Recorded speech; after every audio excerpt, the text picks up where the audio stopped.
with Part 1, The Tale of Two Brothers. So, our story starts by painting a really stark contrast between the two main characters. They inhabit vastly different worlds, even though they come from the exact same family.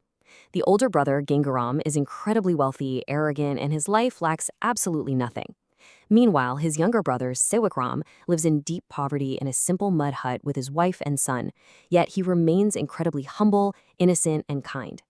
The source material sets these two up not just as brothers, but as complete psychological polar opposites, both in their finances and their character. Moving right along to Part 2, The Uninvited Guest. Well, things really start to go south when our older brother, Gangaram, finally has a son after having 3 daughters. To celebrate, he throws this massive, lavish party for all the rich elites in his village and beyond. But, and this is a big but, he intentionally leaves out his own younger brother. He literally tells himself his reputation would be ruined if his wealthy friends found out about his poor sibling. Unaware of the snub, Sewakram actually finds out about the party from passing villagers, and because his heart is so pure, he just assumes his brother was too busy to send an invite. He can't afford a fancy market gift, so he brings a sturdy, handmade wooden swing he crafted all by himself. But upon arriving, he is immediately mocked by the wealthy guests for his shabby clothes and his simple wooden gift. He gives the only thing he can afford, built with love, and he's met with deep public humiliation. And this leads to a just brutal rejection. Gangaram approaches the crowd, and instead of defending his own blood relative, he completely disowns him. He tells the wealthy guest that Sewakram is merely his laborer who is confused. He sneers at the wooden swing, declaring his son will only sleep in a velvet swing, and literally kicks Sewakram out. He even tells him to come to the back door the next day for leftover scraps. It's a devastating moment of ego completely destroying a family bond. Which brings us to Part 3, The Sadhu's True Test. The universe, it seems, has a pretty interesting way of testing the hearts of men when they least expect it. The very next day, a disguised test of character arrives at both of their doors in the form of a starving sadhu, a wandering holy man seeking a simple meal. First in the afternoon, the hungry sadhu knocks on the wealthy Gangaram's door.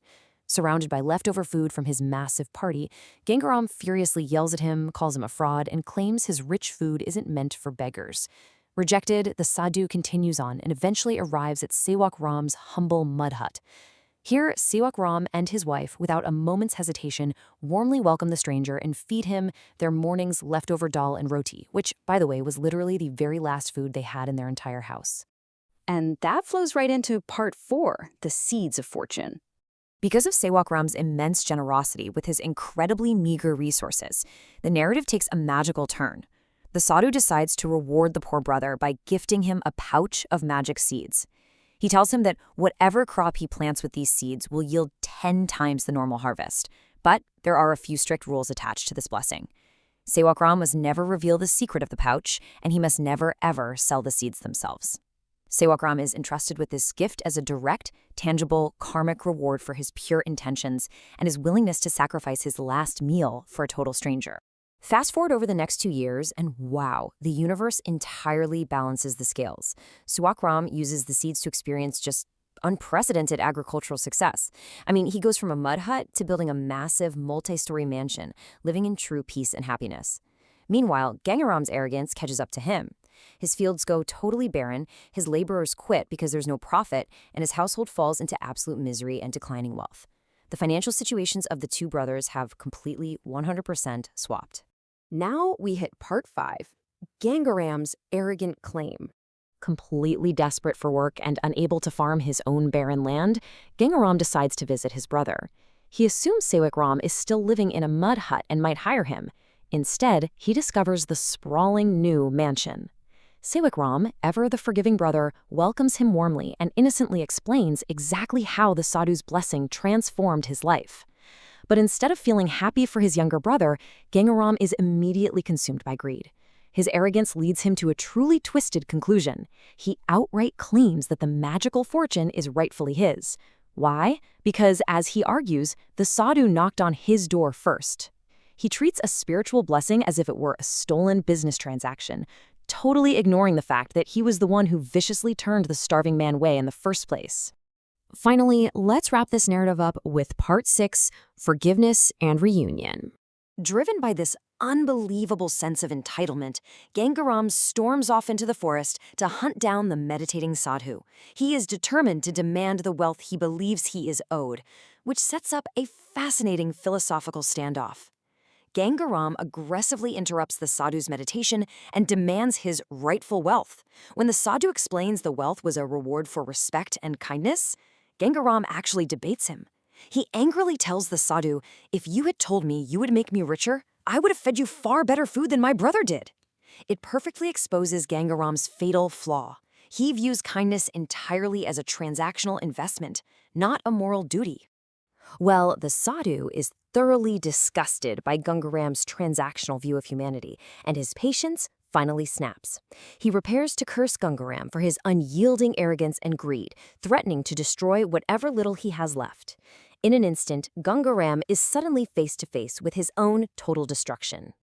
But just as the curse is about to fall, Sewakram and Gangaram's wife come rushing into the forest. They immediately drop to their knees and beg the sadhu to spare Gangaram. Think about that for a second. Sewakram rushes in to save the very brother who threw him out of a party and tried to steal his fortune. Witnessing this ultimate act of grace, Gangaram finally breaks. He realizes his immense folly and genuinely apologizes. This beautiful moment paves the way for the peaceful reunion of the brothers. Before departing, the sadhu drops a major plot twist. Gangaram's initial success and protection from earlier ruin wasn't because of his own greatness at all. It was fueled entirely by the quiet, pure heart of his wife. The sadhu orders Gangaram to abandon his greed forever. Humbled and transformed, the brothers agree to pool their lives and live together in harmony, finally bringing peace back to their family.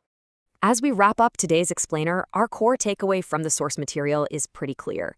The story goes out of its way to show us that true prosperity isn't about velvet swings for your children or hoarding food for the elite. True wealth is found in Sewakram's character, possessing humility when you have little, boundless generosity when tested, and most importantly, the incredible capacity to forgive those who have wronged you the most. I'm going to leave you with this final provocative thought to reflect on. As you go about your week, consider the karma of your own everyday choices. If a disguised test of character knocked on your